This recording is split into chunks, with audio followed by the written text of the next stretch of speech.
PS storyteller कथांचे अनोखे विश्व या चॅनलवर आपणा सर्वांचे सहर्ष स्वागत आहे. या चॅनलवर कुठल्याही कथा कॉपी करण्यास सक्त मनाई आहे. माझ्या कथा आवडल्या तर माझ्या चॅनलला नक्की सबस्क्राईब करा. थँक्यू. कथेचे नाव एकदाच माफ करशील का, भाग 5. अवनी आणि सानिया किचनमध्ये गेल्या. नोकरांनी डायनिंग टेबलवर सारे खाण्याचे पदार्थ मांडून ठेवले. मनोहर दिवाण उठले व सर्वांना आधी खाण्यास घेऊन गेले. अनघा बसली तिच्या बाजूच्या खुर्चीत. यश बसला. अनघा लाजली असे त्याला उगाचच वाटले. सगळे पदार्थ ठेवल्यावर आई आणि सानिया आल्या. आई तिच्या बाजूला, सानिया बसली. यश, अनघा आणि आई सानिया योगायोगाने समोरासमोरच बसले. बरं का विश्वनाथराव, तुमची ओळख करून देतो. ह्या सानिया गुप्ता आमच्या कंपनीच्या फायनान्स हेड आहेत. त्या यशबरोबर आल्या आहेत. सगळ्यांचे नमस्कार करून झाले. मंडळी, चला करा सुरुवात. मग आपल्याला महत्त्वाचे बोलायचे आहे. मनोहर दिवाण बोलले. थोडंफार बोलत सगळ्यांचं खाणं झालं. अवनीताई, खूपच अप्रतिम सगळे पदार्थ झाले होते, पण तुम्ही खूपच केले बाई. उगाच एवढा त्रास घेतला. कुसुम म्हणजे अनघाची आई अवनीला म्हणाली. अहो, त्यात कसला आलाय त्रास? मदतीला खूप माणसं आहेत आणि आपल्या लोकांसाठी करण्यात आनंद असतो. त्रास नाही काही. अवनी कुसुमच्या खांद्यावर हात ठेवत बोलली. मनोहर, विश्वनाथराव, आकाश आणि यश एका सोफ्यावर बसले. अवनी, कुसुम, अनघा एका सोफ्यावर बसल्या आणि सानिया खुर्चीत बसली. ती अगदी यशच्या समोर बसली होती. मनोहरराव, वहिनी, तुमच्या एवढं मातब्बर घराणं आमच्या मुलीसाठी मिळावं ह्यातच आम्ही धन्य झालो. यशराव देखणे तर आहेच, पण त्याला कर्तृत्वाची, मेहनतीची जोड आहे. असा जावई अगदी दिवा घेऊन शोधूनही सापडणार नाही. पण आमच्या नशिबाने आम्हाला असा जावई मिळतोय. आम्ही कृतकृत्य झालो. अनघा BSc फर्स्ट क्लास आहे. जेवणाची, वाचनाची, काहीतरी वेगळं करण्याची आवड आहे. मोठ्यांचा आदर ठेवते. मृदुभाषी आहे. तेव्हा तुम्हाला काही विचारायचे असल्यास तिला विचारा. मुलीचा बाप मुलीच्या सुखी आयुष्यासाठी किती अधीर असतो याचं मूर्तिमंत उदाहरण विश्वनाथराव होते. त्यांच्या चेहऱ्यावर शेवट्याला तर करुण भाव, एक प्रकारचं आर्जव आले. डोळे पाण्याने भरले. कुसुमनेही डोळे पुसले. मनोहर दिवाण त्यांच्याकडे वळले. त्यांचे हात हातात घेऊन प्रेमाने त्यावर थोपटले. विश्वनाथराव, तुमची अनघा आम्हाला बघता क्षणी आवडली. अवनीने तर तिला सून म्हणून कधीच पसंती दिली आहे. आता मुख्य प्रश्न आहे तो आमच्या यशचा. त्याला खास सगळी कामं बाजूला ठेवून त्याच्या आईने तातडीने इथे बोलावून घेतले आहे. त्याचे काय म्हणणे आहे ते कळले की मग काही प्रॉब्लेमच नाही. आणि एक आधी स्पष्ट करतो, ही आताची मुलं स्वावलंबी असतात. स्वतःचे निर्णय स्वतःच झटक्यात घेऊन टाकतात. तेव्हा त्यांच्यावर आपले निर्णय लादून किंवा सक्ती करून काही फायदाही नाही. म्हणून मला असे वाटते, यश आणि अनघाचा जो काही निर्णय असेल तो आम्हाला मान्य असेल. त्या दोघांवर दिवाण कुटुंबांकडून कसलीही सक्ती होणार नाही. मनोहर एवढे बोलून गप्प राहिले. त्यांनी यशकडे पाहिलं. घसा साफ करून यश उभा राहिला. अनघा, सानिया दोघींनी एकत्र त्याच्याकडे पाहिलं. यश काय बोलणार यासाठी त्यांचे कान आतुर झाले होते. आई, बाबा, विश्वनाथराव आणि कुसुम आई, सगळ्यांना माझा नमस्कार. हो, मला आई बाबांकडून संपूर्ण व्यक्ती स्वातंत्र्य मिळाले. माझे छोटे मोठे निर्णय मीच घेतलेत. पण आयुष्यात काही निर्णय असे असतात जिथे आपल्या घरातल्या मोठ्यांना डावलून चालत नाही. त्यामुळे आईबाबांना ही सोयरीक मनापासून जुळावी असे वाटते. तर मलाही हे नातं पुढे न्यायला आवडेल. मला अनघा मनापासून आवडली आहे आणि या नात्याचा तिला स्वीकार असेल तर आम्हाला आनंद होईल. यशने एकदा अनघाकडे पाहिलं आणि खाली बसला. कुसुमने अनघाच्या खांद्यावर हात ठेवला. बाळा, तुला काय वाटते सांग. तुझ्यावर कसलेही दडपण नाही आहे. अनघा उठली आणि सरळ जाऊन मनोहर दिवाण आणि अवनीच्या पाया पडली. मग तिच्या आईवडिलांच्याही पाया पडली. तिच्या भावाचे म्हणजे आकाशचे हात घट्ट धरत दाबले आणि सावकाश चालत यश समोर येऊन उभी राहिली. तिला असं अचानक समोर उभी राहिलेली पाहून यशही उठून उभा राहिला.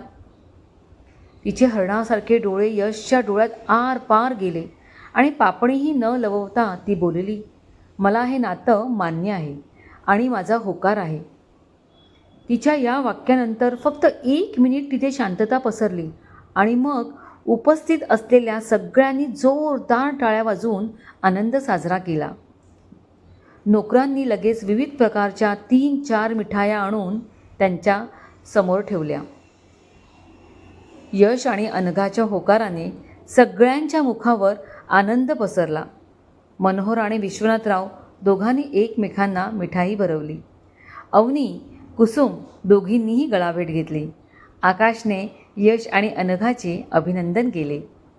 मंडळी, आपल्या मुलांचे होकार आले आहेत. आम्हाला सून आणि मेहेंदळेंना जावई पसंत आहे. तेव्हा मी असा विचार करतोय की आमच्या यशला अजून 10 दिवस इथेच थांबवून घेऊन दोघांचा साखरपुडा व लग्न उरकून घ्यावे. अवनीला हा विचार पसंत पडला. विश्वनाथराव, तुम्हाला काय वाटते? मनोहररावांनी सर्वांना विचारले. मनोहरराव, 10 दिवसात सगळं जमवून आणायचे म्हणजे खूपच घाई होईल. कुसुम पुढे येत बोलली. कुसुमताई, तुम्ही कसलीही काळजी करू नका. लग्न इथे आपल्या पॅलेसमध्ये अगदी जवळच्या मोजक्या मंडळींना बोलावून करू. नंतर मोठे रिसेप्शन मुंबईला होईल. संपूर्ण समारंभाची जबाबदारी आमची. तुम्ही फक्त नारळ घेऊन या, अवनी बोलली. कितीही आमचे भाग्य, एवढी चांगली सोयरीक फक्त नशिबानेच मिळते. ठरलं तर तुम्ही तारीख कळवा आणि आम्ही येतो. विश्वनाथराव हात जोडत बोलले. अनघा, तुझं काय म्हणणं आहे का? अवनी तिच्याकडे जात बोलली. आई, तुम्ही वडीलधारी जे काही ठरवाल ते मला मान्य आहे. अनघाने होकार भरला. आणि यश, तुला रे? अवनी त्याच्याकडे पाहत बोलली. आई, मी तुझ्या आणि बाबांच्या शब्दाबाहेर आहे का? वाह, सगळ्यांचा होकार आहे. आता पुढची कामे ही लवकरच होतील. 2 दिवसांत सगळं ठरवून तुम्हाला आम्ही तारीख कळवतो. कशाची म्हणून तुम्ही चिंता करू नका. मनोहर अगदी प्रेमळपणाने सगळ्यांना बोलले. सगळ्यांचा निरोप घेऊन मेहेंदळे कुटुंब निघून गेले. एवढ्या वेळात दुर्लक्षित राहिलेली एक गोष्ट मात्र घडली. सानिया गुप्ता, जी एवढा वेळ संयमाने सगळं बघत ऐकत होती, ती खुर्चीवरून उठली. सर, मॅम, यश, मी आजच निघते मुंबईला. आता लग्न समारंभ आहे आणि तेवढा वेळ मी इथे नाही थांबू शकत. खूप मीटिंग्स आणि कामे अडकतील. मी ड्रायव्हर घेऊन जाते. प्लीज मला परमिशन द्या, सानिया सगळ्यांकडे पाहत बोलली. सानिया असा काही निर्णय घेईल याची शक्यता नसल्याने यश तर अवाकच झाला. सगळे असल्यामुळे तो काही बोलू शकला नाही. फक्त मलाही वाटते सानिया तू निघावे, कारण खूप कामे पेंडिंग असतील, एवढीच तो बोलला. ठीक आहे सानिया, तू आवरायला घे. मी ड्रायव्हरला गाडी काढायला सांगतो, मनोहरराव बोलले. आपण काय विचार करतो आणि होते काय, कारण घडणाऱ्या गोष्टी कोणाच्या हातात नसतात. सानियाही ह्याला अपवाद नव्हती. जे होणार आहे ते बघायचे, नाही तर इथे थांबून काही फायदा नाही. इथून निघून गेलेलेच बरे. ती तिच्या खोलीत तिची बॅग भरायला गेली. आई, मी सानियाला महत्त्वाचे काम काय आहे ते सांगून येतो, यश म्हणाला व तिच्या खोलीकडे जाऊ लागला. हो जा, अवनी तिच्या कामाला गेली. मनोहर ड्रायव्हरला गाडी काढायला सांगायला बाहेर गेले. सानिया तिची छोटी ट्रॅव्हल बॅग भरत होती. यशने आत येऊन पटकन दार लावून घेतले. सानिया, त्याने हाक मारली. हातातले कपडे तसेच टाकून ती धावत जाऊन यशला बिलगली. ती खूप रडत होती, खूप रडत होती. हे तिच्या थरथरणाऱ्या शरीरावरून समजत होते. तिच्या मुलायम भुऱ्या केसातून यश कितीतरी वेळ हात फिरवत राहिला. मुंबईला आल्यावर तिला जे हवे ते देण्याचं प्रॉमिस करून तो खोलीच्या बाहेर पडला. बॅग घेऊन सानिया खाली आली. ड्रायव्हर होंडा सिटी कार घेऊन तयारच होता. सानिया, मुंबईला रिसेप्शनची सगळी तयारी तुलाच करायची आहे, लक्षात ठेवा. एक संपूर्ण 5 स्टार हॉटेल बुक कर, मनोहर तिला जाता जाता म्हणाले. हो नक्की सर, सानिया हसून बोलली व गाडीत बसली. गाडी अवनी पॅलेसमधून बाहेर पडली. मनोहर दिवाणांनी बोलल्याप्रमाणे केले. त्यांच्या जवळचे नातेवाईक आणि खास लोकांच्या उपस्थितीत लग्न सोहळा पार पडला. कशाची कमी नव्हती. अवनी पॅलेस तर राजवाड्यासारखा सजवलं होतं. मनोहर दिवाण आणि अवनी दोघांनी सगळी व्यवस्था चोख ठेवली होती. यश तर राजपुत्रासारखा आणि अनघा अप्सरेसारखी सजली होती. दृष्ट लागण्यासारखी जोडी दिसत होती. एवढं सगळं असून यशला मध्येच सानिया आठवत होती. सोहळा संपून रात्र झाली.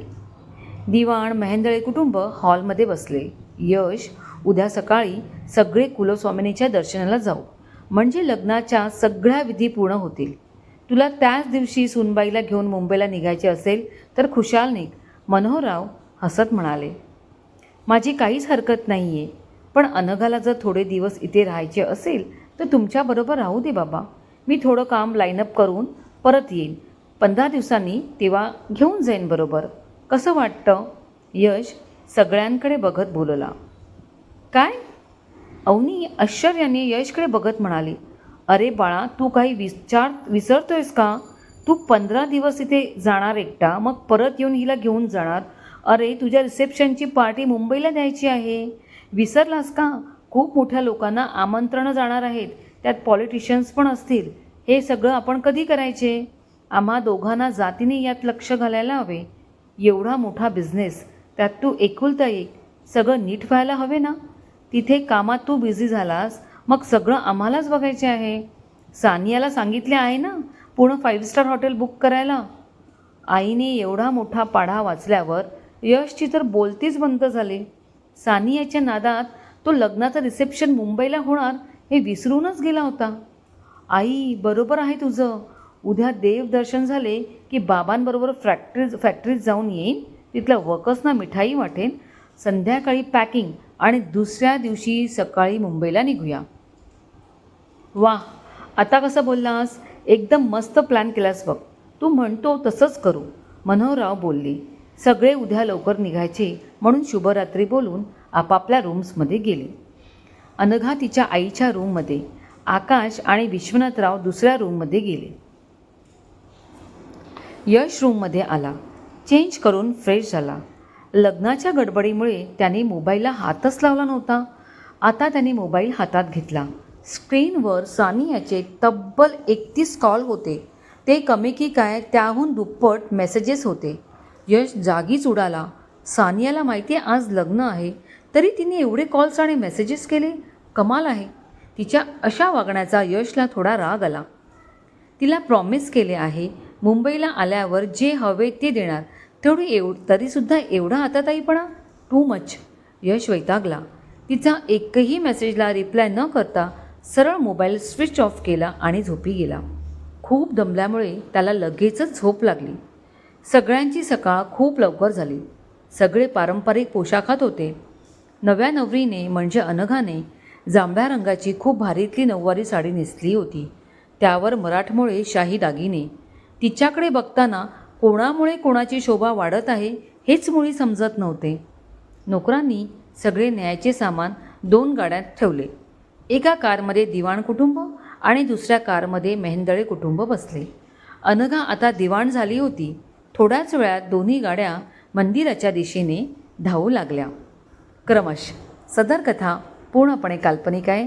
प्लीज चॅनलला नक्की फॉलो करा आणि मला सपोर्ट करा. माझ्या कथा आवडत असतील तर कमेंट करायला प्लीज विसरू नका. Thanks for watching. Like and comment and please do subscribe my channel.